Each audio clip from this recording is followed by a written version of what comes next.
আজকে আমার বাসায় আমি কি রান্না করেছি, সারাদিন আমি কি করলাম সেটাই আপনাদের সাথে শেয়ার করব। তো বন্ধুরা, পুরো ভিডিওটা দেখতে থাকেন। আসসালামু আলাইকুম, কেমন আছেন বন্ধুরা? আলহামদুলিল্লাহ, আমি অনেক ভালো আছি।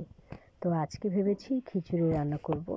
সেজন্য প্রথমে কড়াইতে পেঁয়াজটা ভেজে নিচ্ছি, এর মধ্যে সব ধরনের মশলা দিয়ে ভালো মতো নেড়ে নিচ্ছি। মশলাটা সুন্দর করে কষানো হলে এর মধ্যে হলুদ, মরিচ সব কিছু দিয়ে তারপরে কষিয়ে নেব। তো এই মশলাটাও সুন্দর করে কষানো হলে এখানে এই যে চালটা আমি ধুয়ে রেখেছি, এই চালটা দিয়ে দেব। চালটা দিয়ে ভালো মতো ভেজে পরিমাণ মতো পানি দিয়ে দেব। তো এদিকে আমি রান্নাটা করছি, ওদিকে আমার ননদ আমাদের সবার জন্য মুড়ি বানাবে। তো আমি এখানে ভেজে এর মধ্যে পরিমাণ মতো পানি দিয়ে চলে গেলাম ও কি করছে সেটা দেখতে। তো এদিকে এসে দেখি ও সুন্দর করে মুড়ি বানাবে, এজন্য প্রথম পেঁয়াজ, কাঁচামরিচ, টমেটো, শসা সবগুলো নিয়ে নিয়েছে। তারপর এটা সুন্দর করে কুচি করে মুড়িটা বানাবে।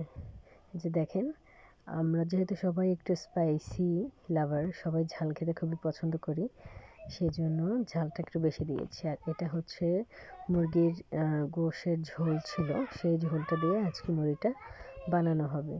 তো এই যে সুন্দর করে সব ইনগ্রেডিয়েন্টস দিয়ে মুড়ি, চানাচুর এগুলো দিয়ে সুন্দর করে তারপর পরিমাণ মতো সরিষার তেল দিয়ে মেখে নিচ্ছি। দেখেন ঝালমুড়িটা দেখতে কতটা সুন্দর হয়েছে, আর খেতেও মাশাআল্লাহ অনেক মজা লেগেছে। তো বন্ধুরা, যেহেতু আমরা লোকজন অনেক বেশি, আর সবাই মিলে একসাথে যে কোনো জিনিস খেলে অনেক মজা লাগে।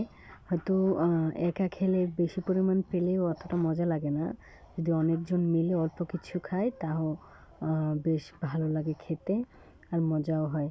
তো এই যে সুন্দর করে আমি মুড়িটা মেখে নিচ্ছি, এরপরে একসাথে সবাই মিলে এই বাটিতে বসেই খেয়ে যাব। বন্ধুরা, আপনারা মুড়ি মাখা খেতে কে পছন্দ করেন, আর এইভাবে ঝালমুড়ি তো ঝাল করে খেতে কে পছন্দ করেন অবশ্যই কমেন্ট করবেন। এই যে দেখেন সুন্দর করে আমি মুড়িটা মেখে নিয়েছি, এখন একসাথে সবাই মিলে খাচ্ছি। অনেকে হাত দিয়ে খাচ্ছে, আবার চামচ দিয়ে খাচ্ছি।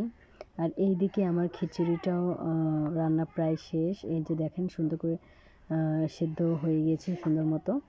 তো এখন সার্ভ করব। আজকের খিচুড়িটার সাথে আমি আচার খাবো, আর এর সাথে আমি সালাদ কেটে নিচ্ছি। এখানে শসা, টমেটো, কাঁচামরিচ, পেঁয়াজ সুন্দর করে কেটে এই যে এখন মেখে নিব, এর মধ্যে সামান্য লবণ আর সরিষার তেল দিয়ে। তো এই যে সুন্দর করে মেখে নিয়েছি। আর আমি নিজের বাসায় আমরা আচার বানিয়েছিলাম, এই যে কৌটোতে করে রেখে দিয়েছিলাম ফ্রিজে, সেটা নামিয়ে নিলাম। এই আচারের ডিব্বা থেকে এখন আচার নিয়ে তারপরে খিচুড়িটা খাবো। তো বন্ধুরা, আজকের ভিডিওটা এই পর্যন্তই থাকবে। যদি আপনাদের ভালো লেগে থাকে অবশ্যই কমেন্ট করে জানাবেন। দেখা হবে অন্য কোনো ভিডিওতে। তো সবাই ভালো থাকেন, সুস্থ থাকেন, দোয়া করি, আমার জন্য দোয়া করবেন। আল্লাহ হাফেজ।